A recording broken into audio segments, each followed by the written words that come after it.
Hello students, welcome to my YouTube channel primary tuition classes. मेरा नाम है पुष्पा यादव।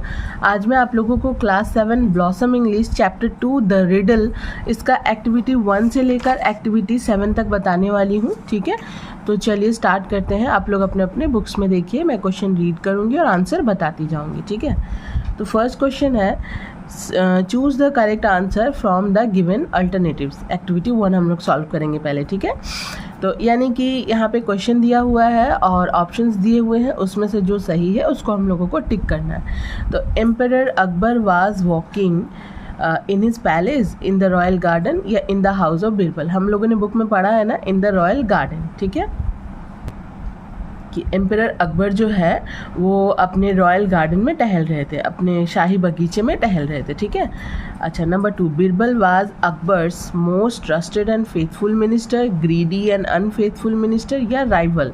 इसका आंसर होगा most trusted and faithful minister. Birbal जो थे अकबर के बहुत ही विश्वसनीय और वफादार मंत्री थे। ठीक है, number C, the emperor was happy, calm या वरिड। सम्राट जो थे वो खुश थे, शांत थे या चिंतित थे। तो वरिड थे, चिंतित थे, तो हो जाएगा worried. Number D, the fastest thing on the earth is, इस पृथ्वी पर सबसे तेज चीज़ क्या है? The human mind, bullock cart या हॉर्सेस। तो आंसर क्या होगा? द ह्यूमन माइंड, मनुष्य का तेज दिमाग, मनुष्य का दिमाग। Number E, the neighbour was outwitted by, Akbar, Birbal या द नेबर्स फ्रेंड। यानी कि जो पड़ोसी था वो किससे हार गया, और मतलब किससे हार गया अपनी बातों में, उसने जो दावा किया था उसमें। तो वो क्या होगा आंसर? बिरबल। बिरबल ने उन्हें अपनी बुद्धिमत्ता से हरा दिया। और यह हम लोगों ने ये बुक में पढ़ा ना, टेक्स्ट में, कि बिरबल ने अपनी बुद्धिमत्ता से उस पजल को सॉल्व भी कर दिया था, है ना। तो the neighbour was outwitted by Birbal. Okay, अब हम लोग आ जाते हैं, मैं एक बार और आप लोगों को पूरा आंसर स्टार्टिंग से बता देती हूँ। तो फर्स्ट का ए नंबर का आंसर होगा number 2, in the royal garden. B number का आंसर होगा number 1, most trusted and faithful minister. C का आंसर होगा 3, वरिड। डी का आंसर होगा 1, द ह्यूमन माइंड। और ई का आंसर होगा बिरबल। ठीक है, अब हम लोग आते हैं एक्टिविटी 2 में। Identify which of the following statements are true and which are false, give a supporting statement for each of your answer. यहाँ पे हम लोगों को आइडेंटिफाई करना है कि कौन सा ट्रू है और कौन सा फॉल्स है, और उसका एक सपोर्टिंग स्टेटमेंट भी देना है कि वो क्यों ट्रू है और वो क्यों फॉल्स है। ओके, तो चलिए फर्स्ट मैं आप लोगों को ट्रू फॉल्स बता देती हूँ और मैं आप लोगों को फिर बताऊँगी। Emperor Akbar was very worried when he was roaming in his garden. Emperor Akbar जो थे वो बहुत चिंतित थे जब वो अपने बगीचे में टहल रहे थे। तो ट्रू। इसका सपोर्टिंग स्टेटमेंट क्या होगा? ये देखिए, मैं आप लोगों को बताती हूँ। इसका सपोर्टिंग स्टेटमेंट होगा, but the great emperor Akbar did not have peace of mind. ठीक है, उनका दिमाग जो था वो शांत नहीं था जब वो गार्डन में टहल रहे थे। ये हो गया नंबर ए का answer, supporting statement. Number B, there were no flowers and fruits in the garden of Akbar, false. यानी कि वहाँ पर कोई भी फल और फूल नहीं थे अकबर के बगीचे में, तो ये फॉल्स होगा। इसका सपोर्टिंग स्टेटमेंट होगा, there were flowers of all shapes and sizes in his garden. उस बगीचे में तरह तरह के आकार के और प्रकार के फूल थे। ठीक है, ये बी का supporting statement. Number C, Birbal was indifferent of Akbar's troubles, false. Birbal जो थे उनकी परेशानियों से अज्ञात थे, तो ये क्या हो जाएगा? फॉल्स। इसका सपोर्टिंग स्टेटमेंट क्या होगा? Why is Birbal noticing this, asked Akbar, O great and powerful king, what is troubling you. बुद्धिमान बिरबल जो थे उन्होंने इस चीज़ को नोटिस किया और अकबर से पूछा कि हे महान और शक्तिशाली राजा या सम्राट, आपको क्या परेशान कर रहा है? ठीक है, ये हो गया नंबर सी का supporting statement. Number D, Birbal succeeded in answering to Akbar's query, true. Birbal सफल हुए अकबर की जो चिंता का कारण था उनकी पहेली सुलझाने में, पहेली का उत्तर देने में बिरबल सफल हुए, यस ट्रू। इसका सपोर्टिंग स्टेटमेंट क्या होगा? Birbal offer to answer his question. Birbal ने उनके प्रश्न का उत्तर दिया था, तो क्या होगा? Birbal offer to answer his question. ये हो गया डी नंबर का supporting statement. E number, the people of Akbar's court admired the wisdom of Birbal, यानी कि अकबर के जितने भी दरबारी थे क्या वो बीरबल की बुद्धिमत्ता की चर्चा कर रहे थे, प्रशंसा कर रहे थे? Yes, true. इसका सपोर्टिंग स्टेटमेंट होगा people were amazed at the wisdom of Birbal, यानी कि वहाँ के दरबारी जो थे, वहाँ के लोग जो थे वो चकित थे उनकी बुद्धिमानी से। पीपल वेयर अमेज्ड, हैरान हो गए थे कि बीरबल इतने बुद्धिमान है। ठीक है, ये हो गया हमारा नंबर एक्टिविटी 2 का पूरा आंसर। मैं एक बार और आप लोगों को सिर्फ ट्रू फॉल्स बता देती हूँ। पहला का ट्रू होगा, दूसरा फॉल्स होगा, फिर फॉल्स होगा, फिर ट्रू। ओके, अब एक्टिविटी 3 में आते हैं। Activity 3, What kind of a text is this? मतलब ये जो टेक्स्ट है, हम लोगों ने जो द रिडल टेक्स्ट पढ़ा है, ये किस तरह का टेक्स्ट है? इट इज़ अ प्ले, एसे या स्टोरी? क्या ये एक ड्रामा है, नाटक है, किसी पर लेख है, या एक कहानी है? इसका आंसर होगा it is a story. Okay, ये एक्टिविटी 3 का आंसर है। अच्छा, अब मैं आप लोगों को बताती हूँ एक्टिविटी 4 अगर आप लोगों को चाहिए तो आप लोग मुझे कमेंट बॉक्स में कमेंट कीजिएगा, तो मैं आप लोगों को ये बता दूँगी। क्योंकि give another title to the story, give reasons for your answer, मैं ये आप लोगों के ऊपर छोड़ रही हूँ कि इस रिडल का, इस चैप्टर का कोई और टाइटल अगर हो तो आप लोग उसको लिख के खुद ही लिख सकते हैं। और अगर नहीं आ रहा है, ये ज़्यादा इंपॉर्टेंट आप लोगों को लग रहा है या फिर ज़रूरी है, तो आप लोग मुझे कमेंट बॉक्स में कमेंट कीजिए, मैं करा दूँगी। ठीक है, ये मैं आप लोगों के लिए छोड़ती हूँ कि one other title to the story, आप लोग अपने से सोच के लिख सकते हैं। ठीक है, और अगर नहीं आएगा तो आप लोग कमेंट बॉक्स में कमेंट कीजिएगा, मैं नेक्स्ट वीडियो में इसके साथ ये भी बता दूँगी। ठीक है, एक्टिविटी 5 मैंने बुक में ही लिख लिया, आप लोग ध्यान से देखिएगा। Complete the sentence meaningfully. ठीक है, इस सेंटेंस को मीनिंगफुली कंप्लीट करना है, ये हाफ दिया हुआ है, इसको कंप्लीट करना है। तो Akbar ask Birbal what is the fastest things on this planet, ये एक साथ है, प्लीज़ आप लोग ध्यान से देखिए। Akbar ask Birbal what is the fastest things on this planet, Akbar ने बीरबल से पूछा कि इस पृथ्वी पर, इस ग्रह पर सबसे तेज चीज़ क्या है? ठीक है। Number B, most people of the court of Akbar were puzzled hearing the questions that troubled Akbar. एक बार और, ये वाला देखिए, इसी का आंसर है, ये एक आंसर है, इसका बी का आंसर सिर्फ यहीं से, hearing the questions that troubled Akbar. Okay, hearing the questions that troubled Akbar. Most people of the court, Akbar के बहुत सारे दरबारी जो थे वो बहुत ही पजल्ड थे, यानी कि क्या बोलते उसको, पहेलियों में जूझ रहे थे, बहुत ही हैरान थे क्वेश्चन सुनकर, अकबर का क्वेश्चन सुनकर कि इस पृथ्वी पर, इस ग्रह पर सबसे तेज चीज़ क्या है। ठीक है, तो ये हो गया बी का answer, hearing the questions that troubled Akbar. Number C, dash withdrew his claim immediately, किसने अपना दावा जो है वो तुरंत वापस ले लिया? किस चीज़ का? The man who sold the well, वह आदमी जिसने अपना कुआं बेचा था, उसने तुरंत अपना जो दावा किया था उसे तुरंत वापस ले लिया। तो the man who sold the well withdrew his claim immediately.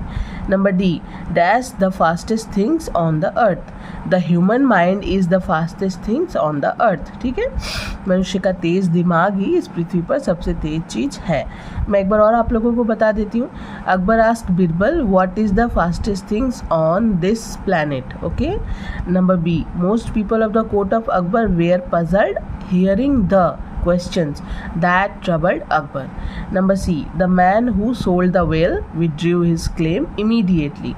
Number D, the human mind is the fastest things on earth. Okay, activity 6, cause effect, fill in the chart with information from the text. यहाँ पे कुछ दिया हुआ है हम लोगों को, किसी का कॉज दिया हुआ, किसी का इफेक्ट दिया हुआ, तो वो लिखना है हम लोगों को जो नहीं है। पहला देखिए, कॉज नहीं है, इफेक्ट दिया हुआ, अकबर वाज ट्रबल्ड, क्या हुआ था, कारण क्या था कि अकबर ट्रबल थे, परेशान थे। इसका आंसर होगा, ये देखिए, Akbar could not find out in the meaning of a riddle, Akbar could not find out in the meaning of a riddle, Akbar जो है वो उस पहेली का उत्तर ही नहीं ढूंढ पा रहे थे, उस पहेली का मतलब ही नहीं समझ पा रहे थे, इसीलिए वो बहुत ही परेशान थे। Okay, number B, emperor Akbar ask Birbal to solve a riddle, emperor Akbar, सम्राट अकबर ने, एम्परर अकबर जो थे, मतलब एम्परर अकबर ने बीरबल से पूछा कि emperor Akbar ask Birbal to solve a riddle, यानी कि एम्परर अकबर ने बीरबल से कहा कि वो इस पहेली को सुलझाए। ठीक है, तो इसका इफेक्ट क्या हुआ, प्रभाव क्या पड़ा? इसका इफेक्ट हुआ Birbal assured the king that he would give the answer certainly if others failed to answer it. Birbal ने उन्हें आश्वस्त किया कि वह इसका उत्तर दे देंगे, इस पहेली का उत्तर तुरंत दे देंगे अगर दूसरे फेल हो जाएंगे। अगर दूसरे लोग जो है इस पहेली का उत्तर देने में असमर्थ होंगे तो वो उस पहेली का उत्तर एम्परर अकबर को दे देंगे। ठीक है, ये हो गया नंबर 2 का इफेक्ट। नंबर 3 कॉज नहीं है, इफेक्ट है। The neighbour wanted to charge money for drawing water from the well, यानी कि पड़ोसी जो है वो कुएं में रखे पानी मतलब कुएं में जो पानी रखा हुआ था उसे लेने के लिए वो मनी चार्ज कर रहा था, यानी कि उसकी कीमत मांग रहा था उस कुएं से पानी निकालने का। तो इसका कॉज क्या था? इसका कॉज ये था कि the neighbour claimed that he had sold the well only, well ONLY है, ठीक है, ये गलत हो गया तो मैंने फिर से लिखा है। The neighbor claimed that he had sold the well only, ठीक है, not water in it, यानी कि पड़ोसी ने यह दावा किया कि उसने सिर्फ कुआं बेचा है, उसमें का रखा पानी नहीं। एक बार और बता देती हूँ। The neighbor claimed that he had sold the well only, not water in it। ठीक है, तो इसी के साथ एक्टिविटी 6 भी कंप्लीट होता है। अब हम लोग आते हैं एक्टिविटी 7 में। Activity 7, answer the following question.